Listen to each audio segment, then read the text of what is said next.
오늘 우리에게 주시는 하나님의 말씀 누가복음 24장 13절로 35절까지의 말씀입니다. 우리 한번 제목같이 함께 읽도록 하겠습니다. 시작. 엠마오로 가는 길에서 오늘 본문이 있는 누가복음 24장은 예수님의 부활하신 말씀이 기록이 되어 있습니다. 특별히 오늘은 엠마오로 가는 길에서 엠마오의 그 길을 걸었던 두 명의 제자들, 그들이 만났던 예수님, 그 말씀을 함께 좀 나누려고 합니다. 여러분, 예수님은요 말씀대로 부활하셨습니다. 아멘이십니까? 예수님 말씀하신 대로 십자가에 달려 죽으시고 말씀대로 부활하셨습니다. 예수님께서는요 제자들에게 3번을 말씀하셨어요. 내가 죽을 것이고 또 부활할 거야 라는 것을 3번을 연달아서 말씀하시고 또 그런 말씀들을 계속적으로 말씀을 하셨다라는 거죠. 예수님은 그렇게 부활하셨습니다. 부활하신 건 부활하셨는데 좀 문제는 뭐냐면 제자들이 그걸 믿지 못했다라는 것을 우리 말씀을 통해서 보게 되어진다는 거예요. 결국 믿게 된 게 언제 믿게 됩니까? 그 부활하신 예수님을 만나게 됐을 때에 그들이 믿게 되는 거예요. 그러니까 부활하신 그 자체에 믿지 못하다가 직접적으로 예수님을 만나고서 그들이 믿게 되었다. 예수님은요 부활하신 이후에 제자들을 많이 찾아다니셨습니다. 특별히 가장 먼저 예수님의 부활을 보게 된 것이 바로 막달라 마리아와 여자들이었죠. 그들이 예수님의 그 무덤에 갔다가 예수님이 부활하셨음을 그들이 천사를 통해서 깨닫게 됩니다. 듣게 되는 것이죠. 그리고 그 이후에 예수님께서 그 엠마오로 가는 이 오늘 본문의 두 제자를 만나주신 그 장면도 있고요. 또 베드로에게도 나타나시고 또 도마가 없는 그 제자들이 모여있는 그 자리에도 나타나셨다가 다시 의심 많은 도마를 다시 만나시기 위해서 제자들이 모인 장소에 다시 한번 또 나타나셨습니다. 그리고 갈릴리에서 고기 잡던 그 제자들에게도 나타나셨고 또 고린도전서의 말씀 보면 500여 형제들에게 나타나셨다. 또 야고보에게도 나타나셨고 또 예수님께서 승천하실 때는 감남산에서 제자들이 승천한 장면을 보게도 됩니다. 여러분, 이렇게 많은 예수님께서 제자들을 만나셨던 그 말씀들이 있는데 특별히 오늘 본문에 이 엠마오로 가는 두 제자를 만나는 이 말씀은 그 여러의 말씀 중에도 굉장히 좀 극적인 그런 부분이 있습니다. 또 오늘 우리에게 이 말씀을 통해서 주시는 은혜가 있다라는 거예요. 여러분, 오늘도 이 말씀을 통해서 우리가 그 은혜를 다 깨닫고 또 그 은혜 가운데 살아가시는 저와 여러분 되시기를 바랍니다.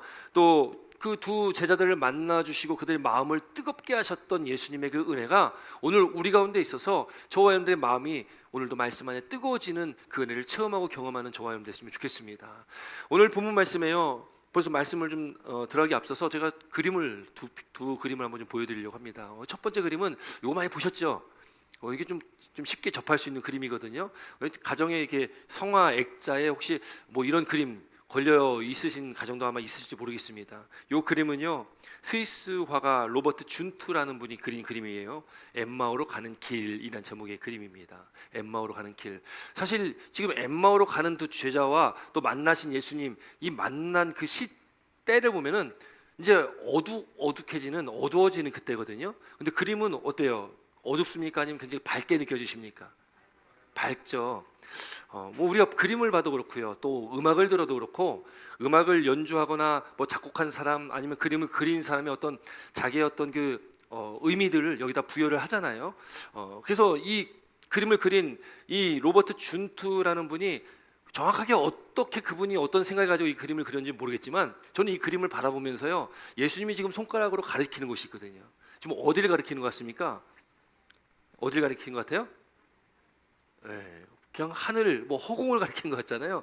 근데 중요한 거는 밝다라는, 빛이 있다라는 거죠. 빛이 있다. 지금 어둑어둑해지는 그 상황이 원래는 시점으로 맞는데 그림으로 보면은 지금 예수님이 지금 가르치고 있는 곳은 빛이 있는 곳을 가리키는 거예요. 이게 뭘 의미할까? 여러분, 예수님께서 지금 빛을 가리킨다는 거, 예수님이 누구세요? 예수님이 요한복음 1장에 보면 우리가 수요 예배 때 요한복음에 대해서 말씀을 나누는데 예수님이 뭐라고 하셨냐면 참빛이 있다. 참빛이 누구냐? 그 참빛이 바로 예수님이시다라고 말씀하세요. 참빛이 와서 빛을 비췄는데 사람들이 그 빛을 받지도 않고 거부했다라는 거죠. 그러니까 예수님이 이 땅에 오셨는데 그 예수님을 거부하고 믿지도 않는다라는 것을 요한복음 1장에 말씀하고 계세요. 그러니까 참빛이 예수님이라면 예수님이 가리키고 있는 저 빛이라는 것은 바로 누구를 가리키겠습니까? 예수님 자신을 가리키고 있다라는 거예요. 그러니까 지금 엠마오로 가는 두 제자가 지금 가야 할 길, 지금 엠마오로 가는 두 제자가요, 지금 예루살렘을 떠나서 엠마오로 가고 있습니다. 그러니까 엠마오로 왜 가는지는 정확히 기록되어 있지는 않지만 거기가 그들이 사는 집이 아닐까라고 추측을 하는 거죠. 자기 집으로 가는 겁니다. 마치 예수님의 제자들이 예수님께서 십자가에 죽으신 이후에 어떻게 합니까? 베드로와 그 어부 출신들은요, 다시 고향 땅으로 내려가서 거기서 고기를 잡고 있어요. 그때 부활하신 예수님이 다시 가셔서 다시 만나시는 거예요. 이 제자들도요, 예수님의 12 제자에 포함은 안 되지만 예수님을 따라다니는 또 제자들이 있었습니다. 그 제자 가운데 있는 한 사람, 두 사람이었는데 그 한 사람의 이름은 글로바다라고 오늘 본문에 나오고 한 사람의 이름 나오지 않습니다.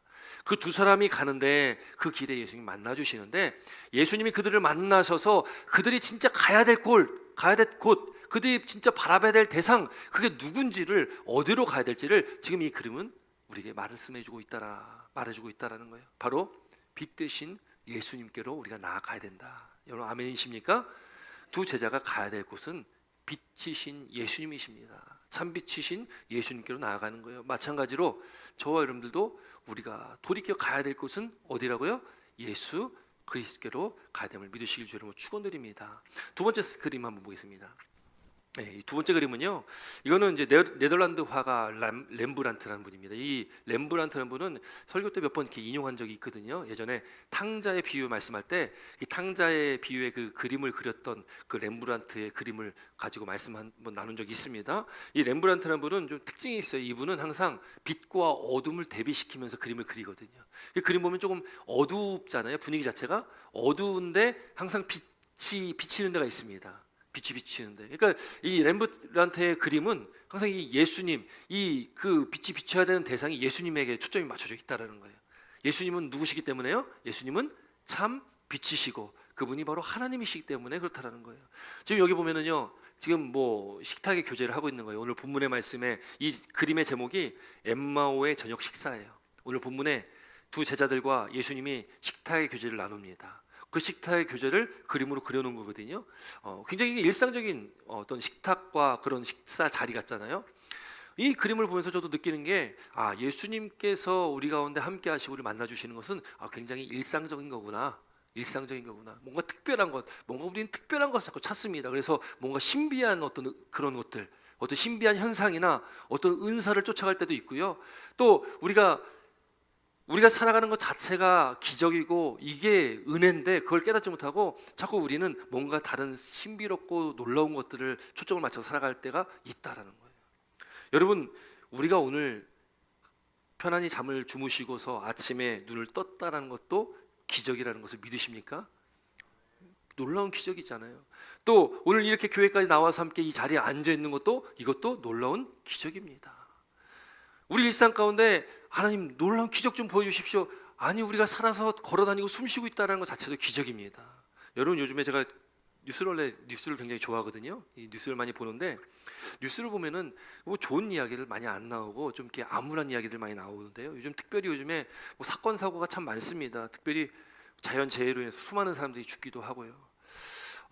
또 많은 뭐 사건 사고들, 뭐 묻지마 폭행이라고 해서 뭐 그냥 알지도 못하는 사람들 막 때려서 뭐 죽게도 만들고 그런 일들이 많이 있잖아요. 여러분, 오늘날 이런 시대로 살아가고 있는데 우리가 잠을 자고 눈을 뜨고 하루하루 일상의 삶을 살아간다는 것이, 그것이 얼마나 놀라운 축복이요, 또 그것이 기적이다라는 것을 정말 깨닫게 됩니다. 여러분, 오늘 이 자리에 나온 것이 기적이라는 것을 믿으시기 바랍니다. 여러분, 그것 자체로만으로도 우리가 감사하시길 바랍니다. 여러분, 우리가 그것을, 우리 일상의 기적을 우리가 늘 경험하시기 바랍니다. 주님께서는 특별한 것으로 우리에게 나타나시고 특별하게 우리에게 나타나셔서 말씀하시는 게 아니라 일상 속에 저와 여러분들과 함께 동행하시는 분입니다. 아무것지도 않은데 우리 식탁의 자리에서 또 우리가 삶을 살아가는 그 순간순간 주님께서는 우리 삶 가운데 그저 일상적으로 우리와 함께 하시는 분이에요. 중요한 거는 우리가 그 주님을 바라보냐, 그 주님을 느끼고 살아가냐, 그 주님을 체험하며 살아가냐, 그게 문제인 거죠. 주님은 그렇게 우리 삶 가운데 깊숙하게 개입하시고 우리와 함께 하시는 살아계신 하나님이심을 믿으시길 주님으로 축원드립니다. 여러분, 그 주님이 가르치는 것, 오늘 말씀에도요, 예수님께서 그 두 제자들에게 말씀을 풀어주시는데, 설명하시는데 곧 그 말씀이 예수님에 관한 말씀이다라고 말씀하고 있습니다. 먼저 13절 14절 말씀 함께 있습니다. 13절 14절 함께 있습니다. 시작.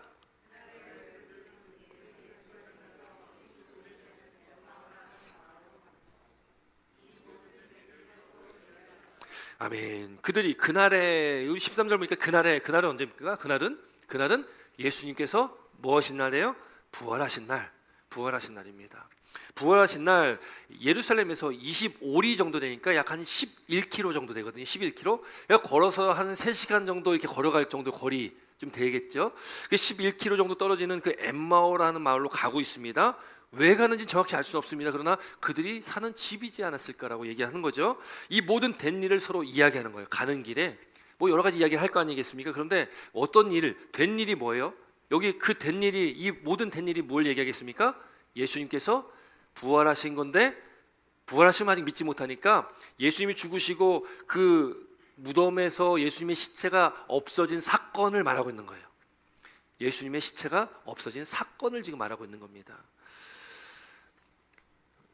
예수님께서 부활하신 그 장면을 보고 또 마리아와 막달라 마리아와 여러 여자들이 천사들 통해서 예수님 부활하심을 그들이 들었는데 그 사실을 제자들에게 가가지고 제자들에게 이야기를 합니다. 그 이야기를 듣고서 베드로와 요한이 달려가가지고 그 빈 무덤을 또 보게 됩니다. 그런데 그런 이후에도 제자들은 믿지 못하는 거예요. 예수님의 부활하심을 믿지 못합니다. 그래서 누가복음 24장 9절 또 11절 12절 말씀 보면 그런 말씀이 나오는데 11절 12절 말씀만 함께 있습니다. 누가복음 24장 11절 12절이에요. 함께 있습니다. 시작.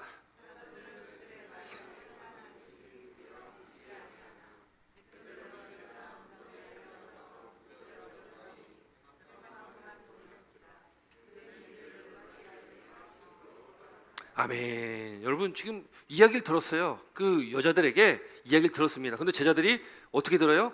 허탄한 듯이 듣는 거예요. 허탄한 듯이 듣는 거예요. 그러니까 예수님의 부활하심을 천사가 말씀해 주셨는데 또 그 빈 무덤을 봤는데 근데 그걸 믿지 못하니까 허탄한 거예요. 허탄하다. 믿지 못한다.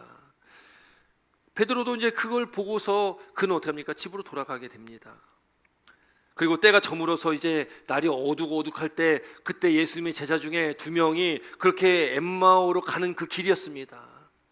그때 예수님께서 그 2 제자를 만나셨다. 한 명은 글로바고 한 명은 이름이 나오지 않습니다. 그 예수님께서 부활하신 그날 저녁 때쯤 돼서 그들이 그 발걸음을 옮겼다라는 거예요. 근데 그 발걸음을 옮기고 있는 그 자리, 그 장소, 또 그들이 그 발걸음이 여러분 가볍겠습니까? 무겁겠습니까? 어떨까요, 여러분? 여러분 뭔가 기쁜 소식이 있고 마음이 기쁘면은 발걸음도 어때요? 가볍지요? 기쁘지 않습니까? 뭔가 기대하는 것이 있으면 기쁘게 갈 수 있습니다. 여러분 교회 올 때 어떤 기분으로 오셨습니까?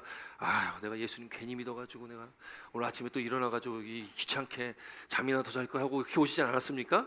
여러분 어떠세요? 발걸음 가볍게 오셨습니까? 아멘이십니까? 웃음의 의미가 무엇인지 모르겠습니다. 네, 웃는 분들이 참 많이 계시네요. 여러분 우리가 발걸음 가볍게 오셨을 줄 믿습니다. 왜요? 주님 앞에 가는 길이니까요. 물론 우리가 살아가는 매 일상의 삶이 주님과 함께하는 삶이지만 우리가 주님 앞에 예배드리기 위해서 이 자리에 모였다라는 것이 얼마나 놀라운 일이겠어요? 놀라운 축복이 우리 가운데 있을 줄 믿습니다. 여러분 우리가 그렇게 기쁜 일에는 발걸음이 가볍습니다. 그런데 지금 2 제자의 발걸음은 어때? 그 마음에 오늘 본문에는 뭐라고 표현되어 있냐면은 17절 말씀 보니까 2 사람이 슬픈 빛을 띄었다라고 그들의 표정을 이야기를 하고 있어요. 그들이 슬픈 빛을 띠고 있다. 그들의 마음이 기쁘지를 못합니다. 왜요? 왜 그들의 마음이 기쁘지 못할까요? 예수님의 시체가 없어졌기 때문에 왜 이런 일이 났을까? 그들은 그런 슬픈 빛을 띌 수밖에 없었다는 거예요. 발걸음이 무거울 수밖에 없지요. 절망스럽고 또 슬프고 이해할 수 없는 허탄한 그런 마음을 가지고 그들의 발걸음을 옮겼을 것입니다. 그런데 그때에 예수님께서 그 2 사람, 그 2 제자들에게 예수님께서 나타나시는 거예요. 그들과 함께 그 길을 걷게 되십니다. 우리 17절, 18절 말씀 함께 있습니다. 17절, 15절, 16절 함께 있습니다. 15절, 16절 시작.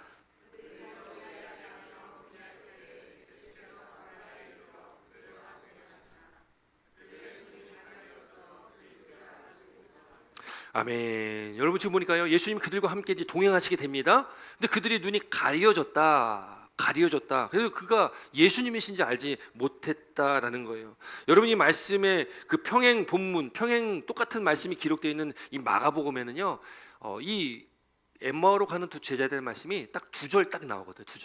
2절 딱 나오고 누가복음에만 이렇게 자세히 기록되어 있는데 그 2절의 그 말씀에는 예수님께서 다른 모습으로 나타나셨다라고 기록을 하고 있어요. 다른 모습으로 나타나셨다. 어쨌든 두 제자가 예수님인지 알지 못하고 있었어요. 두 눈이 가려졌다. 그때 예수님께서 그들에게 묻는 거예요.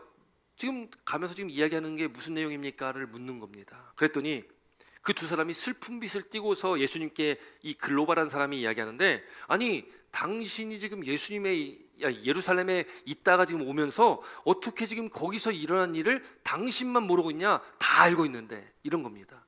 소문이 이미 예수님의 시체가 없어졌다는 소문이 예루살렘에 다 퍼졌습니다. 사람들이 다 아는 거예요.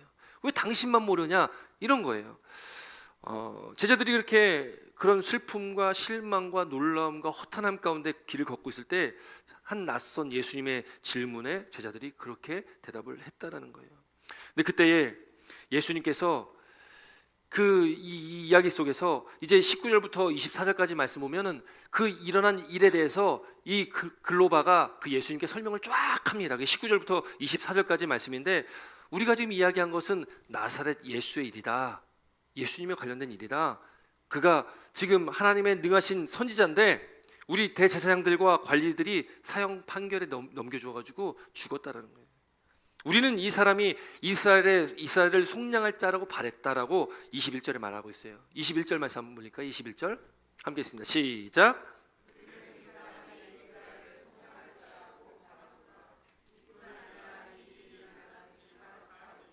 예, 여기 보면은 지금 이스라엘을 속량할 자다라고 바랬다, 그렇게 알고 있었다라고 이야기하는 건데, 이 의미는 우리를 죄에서 사해 주실 구원자를 말하는 것이 아닙니다. 이거는 그 당시 모든 유대인들, 예수님의 제자들이 예수님에 대해서, 예수님이 이 땅에 어떤 분으로 오셨는지를 우리가 잘 많이 이야기 나눴잖아요. 예수님은 이 땅에 정말 강력한 힘이 있는 그런 왕으로 오시기를 그들이 기다렸습니다. 유대인들도 그렇게 기다렸고요. 예수님의 제자들도 예수님이 그런 줄 알았습니다. 우리를 지금 이 로마의 압제에서 구원해주고, 또 예수님이 왕이 되시면 우리가 뭔가 한 자리 차지할 수 있는 그런 위치에 있기를 바랬던 사람들이 다 예수님의 제자들이었었어요. 그런데 그런 분이 이 땅에 오셨는데 너무 비참하고 처량하게 힘없이 그냥 맥없이 그냥 그렇게 십자가에 달려 죽으신 거예요. 그 얼마나 좌절됩니까? 얼마나 실망스럽습니까? 그런 걸 지금 말하고 있는 거예요. 우리는 이스라엘을 속량할 자라고 바랬는데 그런 분이 아니었다라는 거예요. 그렇게 죽임을 당하셨다. 근데 그렇게 시간이 3일이나 지났는데 그의 시체가 사라졌다라는 거예요. 그 이야기를 지금 하고 있다라는 겁니다. 예수를 보지 못했다. 예수님 시체가 사라졌다. 또 오늘 22절부터 24절까지 말씀 보면은 이 글로바가 이야기하는 그 이야기 속에 예수님께서 부활하셨다라는 것을 그가 믿지 못하고 불신하고 있다는 것을 우리는 보게 되어집니다. 우리 한번 같이 읽습니다. 22절로 24절입니다. 함께 읽습니다. 시작.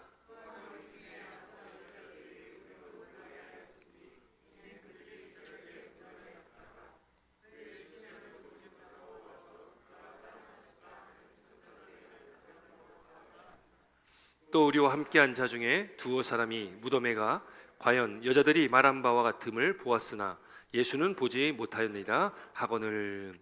여러분 지금 22절부터 24절까지 글로바가 하는 이야기를 쭉 보면은 예수님의 부활에 대해서 이 사람 믿지 못하고 있구나. 이 좀 이렇게 간단하게 이야기하면, 여자들이 시체는 못 봤는데, 무덤 안에 있는 시체는 못 봤는데 천사를 봤다고 하더라, 이렇게 얘기하는 거예요. 그러니까 봤다고는 하는데 이게 잘 못 믿겠어라는 그런 의미라는 거죠. 예수는 보지 못했다라는 겁니다. 그러니까 부활을 믿을 수 없다라는 거예요. 여러분 왜 제자들이 예수님의 부활을 믿지 못했을까요? 죽은 자가 살아난다는 것, 여러분 일반적으로 일상적으로 여러분 우리가 그걸 믿기는 사실 쉽지는 않습니다. 그렇지 않습니까? 우리 주변에 죽었던 사람이 살아난 적이 없잖아요. 없지 않습니까? 근데 예수님께서 이 땅에 공생의 사역을 하실 때는 죽은 나사로를 살리셨습니다. 회당장 야이로따를 살리셨어요. 죽은 자를 살리신 일들을 옆에서 제자들은 봤습니다. 그런데 예수님께서 그렇게 몇 번 말씀하셨던 내가 죽고 다시 살 거야, 부활할 거야 라는 말씀에 대해서는 제자들이 믿지 못하는 거예요. 왜요? 자기들이 생각했던 예수님은 강력한 힘이 있는 왕으로 오셔야 되는데 너무 처량하고 처참하게 이렇게 돌아가시니까 부활은 이미 생각도 못하는 거죠. 그냥 예수님께서 죽으셨고 시체가 사라졌다, 여기에 초점을 맞추고 있는 거예요. 여러분 이 말씀은요 중요한 이유가, 우리도 우리 삶이 어디에 초점을 맞추고 어디다가 우리가 삶의 목적을 두고 살아가느냐가 굉장히 중요하다는 것을 말씀하고 있습니다. 여러분 우리가 부활하신 예수님, 부활했다는 것이 무엇입니까? 예수님은 살아계시다 죽어 계시다 어떤 겁니까? 예수님 살아계십니까? 죽으셨습니까? 예수님은 살아계신 거예요. 우리가 부활하신 주님께 초점을 맞추지 않으면 우리는 이 제자들처럼 빈 무덤, 예수님께 죽으심에 머물릴 수밖에 없습니다. 그럼 우리는 제자들처럼 마음에 실망과 좌절과 절망밖에 우리가 있을 수 없어요. 그러나 우리가 부활하신 살아계신 주님을 믿는다면, 지금도 살아서 역사하시는 그 주님, 나와 함께 하시는 그 주님을 믿는다면, 여러분 우리는 우리 안에 감사와 기쁨이 넘치게 될 줄 믿습니다. 그래서 우리가 부활하신 주님이 우리 가운데 늘 함께 하시는 것을 믿어야 된다는 거예요. 우리가 주일날 모여 예배드리는 것은, 이 주일이 바로 예수님께 십자가에서 달리신 다음에 죽으시고 부활하신 날을 기념해서 모이는 것이 주일입니다. 그래서 우리는 주일 예배를 드리는 거예요. 부활이 너무나 중요하기 때문에. 그래서 1년에 한 번 부활절 예배만, 예수님의 부활을 우리가 기쁨으로 우리가 맞이하는 것이 아니라, 매 주일 예배가 주일마다 드려지는 이 예배가 바로 예수님의 부활을 우리가 경험하고 그 부활을 찬양하는 날이 바로 오늘입니다. 그래서 우리가 오늘 드려진 예배가 기쁨으로 나와서 예배 드리는 예배가 돼야 되고, 우리의 발걸음도 기쁘기 때문에 가벼운 발걸음으로 우리가 이 자리로 나와야 된다라는 거예요. 여러분, 그 부활의 주님을 경험하시고 오늘 만나시길 주님을 축원드립니다. 그 주님을 만나야지만이 우리 삶에 주님께 주시는 참된 평안과 감사와 기쁨이 넘치는 삶을 살아가게 될 줄 믿습니다. 다 그 기쁨 가운데, 그 은혜 가운데 살아가길 바랍니다. 여러분, 제자들은 믿지 못하는 겁니다. 예수님께서 하셨던 말씀도 또 부활하심도 그들이 믿지 못하는 거예요. 아니, 어떻게 그분이 돌아가실 수가 있지? 아니, 어떻게 이런 일이 있을 수가 있지? 아니, 어떻게 이렇게 시체가 사라질 수가 있지? 부활하심을 믿지 못하니까 그들은 끊임없는 어떤 인간적인 생각 속에서 그들은 실망하고 좌절하고 절망할 수밖에 없다라는 거죠. 아니, 하나님 보내신 선지자라면, 구원자라면 약속대로 자기 백성을 구원하셔야 되는데 어떻게 그 백성의 손에서 죽을 수밖에 없냐? 어떻게 죽냐? 그런 걸 얘기하고 있는 거죠. 그러니 제자들도요, 예수님이 십자가에 달려 죽으시고서 고향으로 돌아가는 겁니다. 그동안 예수님 따라다니는 거 다 쓸데없는 거구나.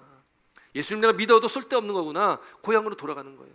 그냥 내 삶의 자리로 다시 돌아갑니다. 이 두 제자도 엠마오로 그렇게 돌아가는 길이었습니다. 그들은 지금 어둑해지는 그때에, 어두워지는 그때에 어둠을 향해서 가고 있는 거예요. 여러분, 우리가 부활의 주님 앞에 나아가지 못한다면, 그 부활의 주님을 우리가 바라보지 못한다면, 여러분 우리는 어둠으로 나갈 수밖에 없습니다. 빛 대신 예수님을 향하여 초점을 맞추지 않는다면 우리는 어둠 가운데 나아갈 수밖에 없는 존재가 바로 저와 여러분들이라는 거죠. 여러분, 그래서 우리가 그 부활하신 주님, 참빛 대신 예수님 안에 살아간다는 것이 그래서 중요한 거 아니겠습니까? 우리 안에 그런 은혜가 우리 가운데 있다라는 것, 그 참빛 대신 주님을 믿고 살아갈 수 있다는 것이 큰 은혜요, 그것이 기적이다라는 것이죠. 그렇게 어둑해지는, 어두워져가는 그때에 예수님께서는 그 제자들을 놓지 않으십니다. 여러분, 그게 은혜 아니겠습니까? 여러분, 절망 가운데, 실망 가운데 우리가 빠져 살아갈 때가 있지 않습니까? 그런데 그럼에도 주님 우리를 놓지 않으시고 우리를 붙잡아 주시는 은혜가 있다라는 거예요. 제자들이 그렇게 지금 어둠의 길로 나아가고 있는데 그 제자들을 주님께서 만나 주십니다. 그들에게 만나 주셔서 그들이 말씀을 주시는 거예요. 우리 25절부터 27절까지 말씀 보겠습니다. 25절부터 27절입니다. 함께 있습니다. 시작.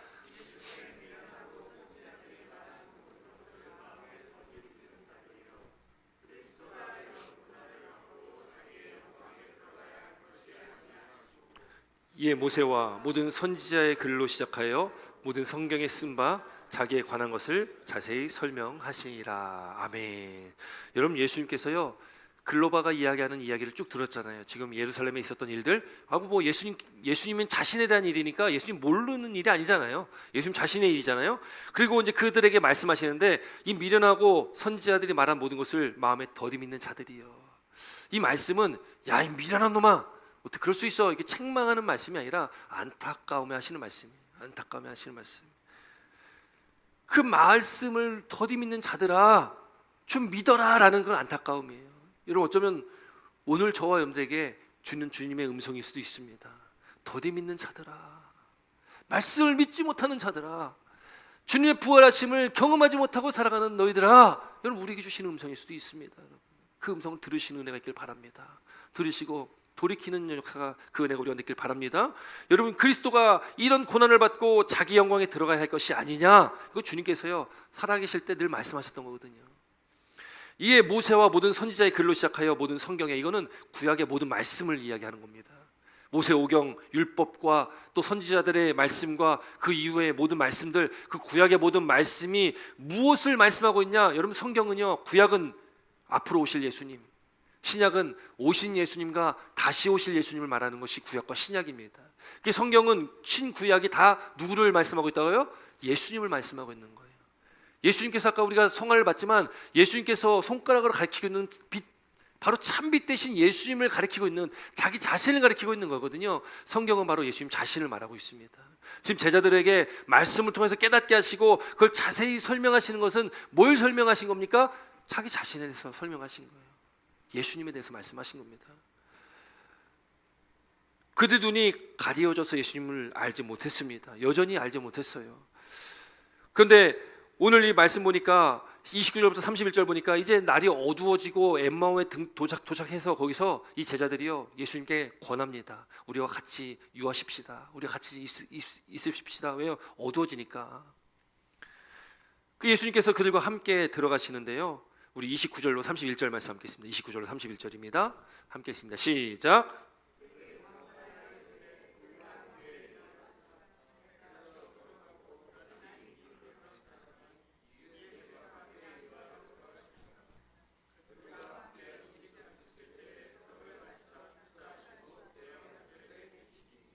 그들의 눈이 밝아져 그인 줄 알아보더니 예수는 그들에게 보이지 아니하시는지라. 아멘. 여러분, 중요한 말씀입니다. 왜냐하면 29절 보니까 강건하다. 그러면 이르되 우리와 함께 유하사이다, 우리와 함께 계십시오. 이게 뭐예요? 초청이죠. 초청입니다. 여러분, 어제 속장 교육하면서 말씀을 함께 나눴던 부분이 있는데, 요한복음 말씀 나눌 때 어떤 말씀 나누냐면 그림을 하나를 좀 설명드렸습니다. 어떤 그림을 설명드렸냐면은 예수님께서 이 문 밖에 서서 문을 두드리는 장면, 그 성화 기억나시죠? 이렇게 등불을 들고 문 밖에 서 계시는데 이 노크하는 그런 모습이 그려져 있는 성화입니다. 근데 중요한 거는 그 문에 문자비가, 손잡이가 없어요. 예수님께서, 하나님께서는요, 우리 모든 만물도 창조하셨고 저와 여러분들도 다 창조하셨습니다. 거기에 나오는 이 문이라는 것은 마음의 문을 얘기하는 것이고요, 손잡이가 없다는 것은 그 문은 어디서 열 수 있다고요? 안에서 열 수 있는 거예요. 밖에서는 열 수 없습니다. 예수님께서 밖에서 그래서 노크를 하시는 거예요. 문을 열기를. 그러면 이 문을 열고 닫는 거는 누구의 마음이에요?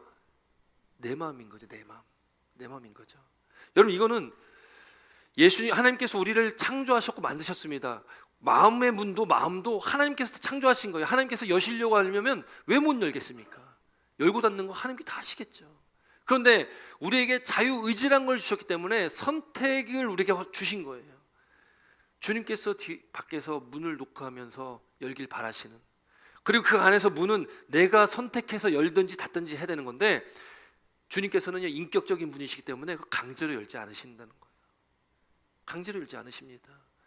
우리가 선택해서 우리가 열면 주님께서 오시는 거고요, 우리가 열지 않으면 주님께서 오시지 않는 거예요.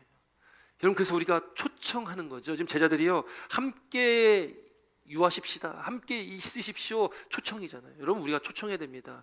주님의 은혜를 우리가 누리며 살아가려면 우리가 주님을 늘 초청해야 되는 거예요. 아니, 이미 우리 주님은 우리 안에 내주하시고 우리와 함께 하십니다. 그러나 그 함께 하신 내주하심을 우리가 믿지 못한다면 자꾸 초청해야 됩니다. 주님, 내 안에 함께 해 주십시오. 주님, 나와 함께 하여 주시옵소서. 자꾸 초청해야 됩니다. 그 초청 가운데 주님은 그 문을, 내가 초청한다는 게 뭐예요? 맞아 드리는 거잖아요. 우리가 우리 문을, 마음의 문을 열면 주님께서는 들어오시는 겁니다. 등불을 들고 들어가시거든요. 아니, 예수님 자체가 참빛이시잖아요. 우리가 닫혀져 있는 어두컴컴한 우리 마음이 참빛 대신 빛 대신 예수님이 그 문을 열고 들어오시면 예수님의 빛이 우리 가운데 비춰지시고, 우리가 그래서 빛의 자녀로 살아가는 것이고요, 그래서 우리가 이젠 더 이상 어둠의 자녀가 아니라 빛의 자녀다라고 말씀을 하여 주시는 겁니다. 여러분, 지금 우리와 함께 유하사이다, 예수님께서 그들과 함께 유하러 들어가시니라. 여러분, 오늘 주님 우리 안에 초청하는 저 여러분 되실 줄로 축원드립니다. 우리 안에 거하신 그 주님을 만나시기 바랍니다. 그들과 함께 예수께서 음식을 잡수시는데 떡을 가지고 축사하시고 떼어 그들에게 주셨어요. 여러분, 이 장면과 오버랩되는 장면이 있는데, 앞서 오병이어 사건에서도요, 예수님께서 떡 5개와 물고기 2마리 가지고 하늘으로 축사하시고 이걸 떼어 주시잖아요. 그래서 남자만 5천 명, 여자아이 노인까지 해서 한 2만 명이 먹었다. 그 12바구니를 남겼다. 그리고 또 하나, 마지막 잡히시기 전날 밤에 제자들과 함께 마지막 최후의 만찬하실 때 그때도 떡을 가지고 제자들 떼어주시잖아요. 그리고 포도주를 가지고 제자들과 마십니다. 제자에게 나눠주시죠. 성찬의 의미가 여기 있다라는 거예요. 그렇게 떡을 가지고 축제하시고 떼어 그들에게 주셨는데 놀라운 일이 일어납니다. 31절 다시 한번 읽습니다. 시작.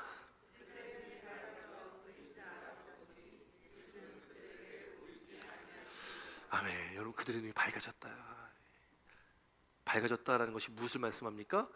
그들이 지금껏 부활하신 예수님과 함께 있었지만 그들이 깨닫지 못했습니다. 근데 그들의 눈이 밝아지니까 이분이 부활하신 주님이구나를 그들이 깨닫게 되어집니다. 그런데 중요한 건 그게 뭐예요? 그렇게 눈이 밝아져서 알아봤는데 예수님은 보여요, 안 보여요? 보이지 않는 거예요. 이게 무슨 상황입니까?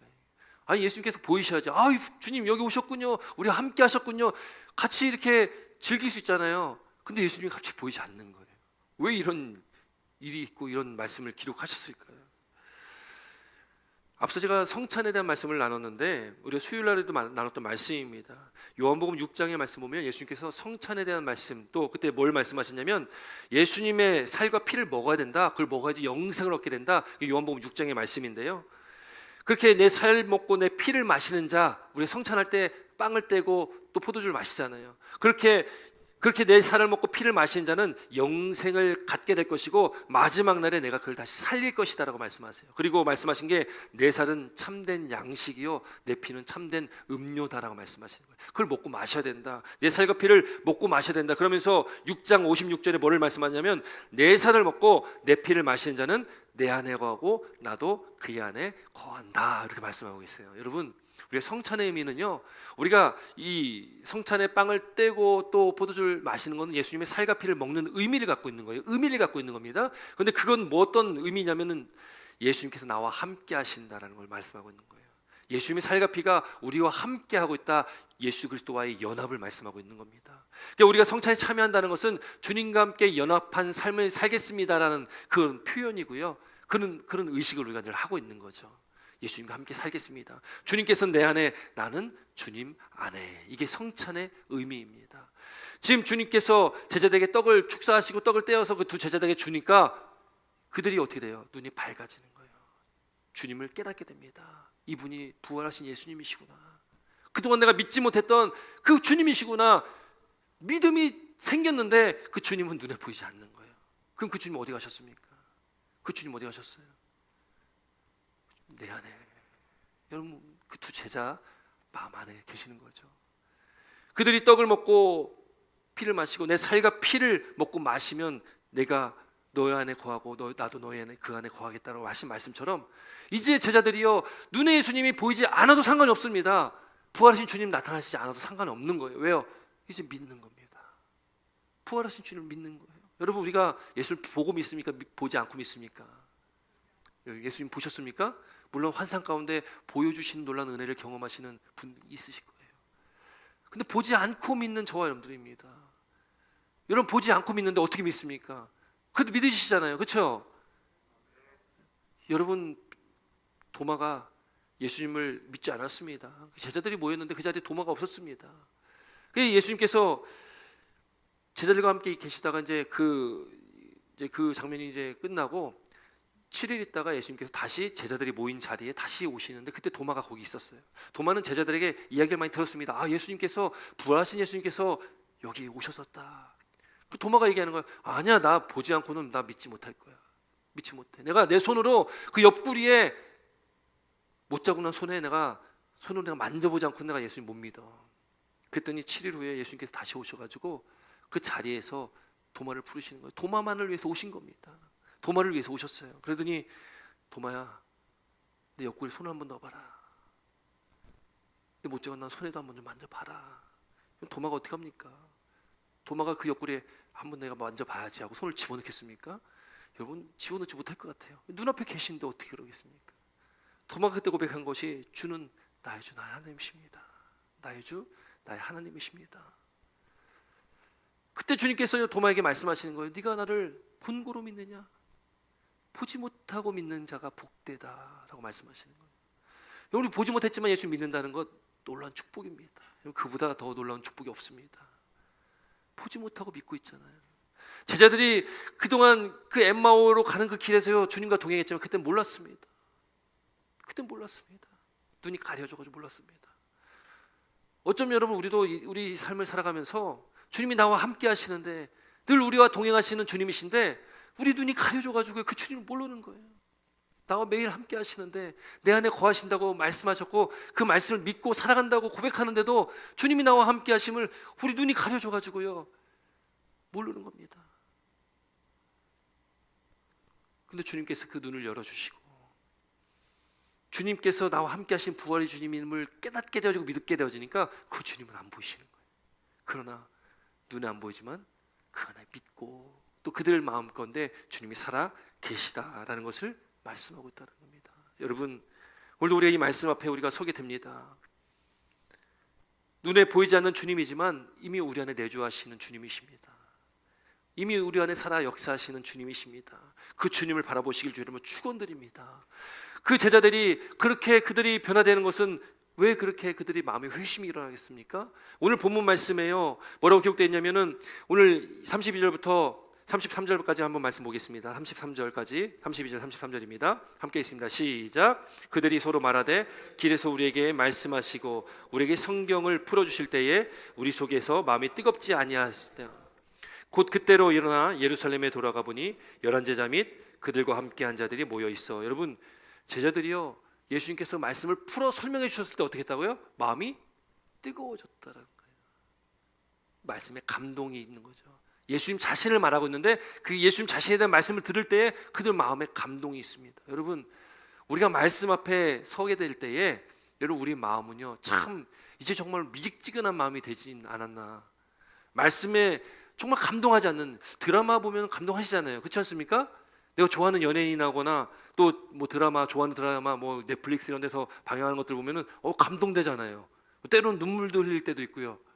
때로는 그 막 거기 나오는 내용 때문에 막 열받아가지고 나 저거 진짜 막 그런 막 감정적인 어떤 그런 표현을 할 때도 있지 않습니까?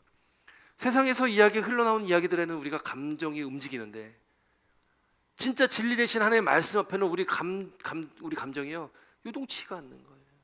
너무 메마른 감정, 메마른 마음. 말씀 앞에 나오니 그들 말씀을 통해서 그들 마음이 뜨거워졌다라고 지금 그들이 고백하고 있습니다. 여러분 우리가 변화되고 회심되어지는 것 여러분 다른 방법이 없습니다. 말씀 앞으로 나올 수밖에 없습니다. 우리가 철저하게 말씀 앞으로 나오셔야 됩니다. 이해가 되지 않아도 깨달아지지 않아도 그래도 말씀 앞에 나와서 말씀을 읽고 듣고 말씀을 봐야 됩니다. 그래야지 우리 삶 가운데 그 말씀이 살아 역사되어지거든요. 왜요? 우리 안에 내주하신 성령께서 말씀하시는 게 있습니다. 고린도전서 2장 10절부터 13절까지 말씀 보면 이렇게 기록되어 있는데 제가 한번 이렇게 요약해서 말씀드리면 오직 하나님의 성령으로 성령의 역할에 대해서 나오는데 성령으로 이것을 우리에게 보여주셨는데 성령을 통해서 우리가 보게 하셨는데 성령은 모든 것 곧 하나님의 깊은 것까지 통달하시느니라. 이 성령은 그런 분이시라는 거예요. 성령님께서는 성령 하나님은 하나님의 깊으신 그 모든 것을 알고 계신 하나님이신 거예요. 하나님이시니까. 사람의 일을 사람 속에 있는 영 외에 누가 알리려. 이와 같이 하나님의 일도 하나님의 영 외에는 아무도 알지 못한다. 그러니까 하나님의 영, 성령께서 하나님의 일을 다 알고 계시는 분이거든요. 그 성령께서 우리 가운데 함께 하시는 거예요. 그래서 이 고린도전서 2장 12절 말씀 보면 오직 하나님께로부터 온 영을 우리가 받았다라고 말씀하고 있어요. 성령을 우리가 받았다. 그렇죠. 우리 믿음을 고백하지 않습니까? 성령이 내 안에 계신다. 고백하잖아요. 하나님의 영을 받은 우리는 우리로 하여금 하나님께서 우리에게 은혜로 주신 것들을 알게 하려 하심이라. 이 성령의 역할은 뭐냐면 우리를 깨닫게 하시는 게 성령의 역할입니다. 그래서 우리가 성령 충만해야 된다는 것은 성령이 충만함 가운데 있어야지 하나님의 뜻을 깨닫게 됩니다. 하나님의 말씀을 깨닫게 됩니다. 오직 성령께서 가르치신 것으로 하니 우리 영적인 일은 영적인 것으로 분별해야 된다. 그래서 성령께서 가르쳐 주셔야 되고 성령께서 가르쳐 주실 때에 우리가 영적 분별력이 생긴다라고 성경은 말씀하고 있는 거예요.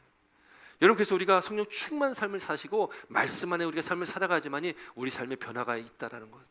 우리 마음이 뜨거워지고 그 말씀이 깨달아짐으로 우리가 그 부활의 주님을 늘 경험하고 그 우리 안에 내주하신 성령 하나님께서 함께 하심처럼 부활의 주님도 우리 가운데 살아 역사하시기에 그 주님과 함께 동행하는 믿음의 삶이 된다는 것을 믿으시길 주의 이름으로 축원드립니다. 그런 믿음의 삶을 살아가신 이 한 주간의 삶이 되시길 바랍니다. 엠마오로 가는 그 길에서 그들이 예수를 만나고 그들이 마음이 변화됨으로 그들이 다시금 돌이켜 오늘 본문 말씀 보면 그들이 그 즉시 예루살렘으로 돌아오게 됩니다. 예루살렘에 돌아와서 그들이 예수님의 부활하심을 증거하고 증언하게 된다는 것을 오늘 본문에는 기록하고 있다는 거예요. 그들의 삶이 어두운 그 엠마오로 가는 그 길에서 돌이켜 예수 그리스도의 그 참빛으로 돌아오게 되는 그런 말씀을 오늘 우리에게 주셨습니다. 그렇게 우리가 참빛 대신 예수 그리스도를 우리가 바라보면서 한 주간 승리하시는 저와 여러분 되시기를 주여 여러분 다시 한번 축원드립니다. 기도드리겠습니다.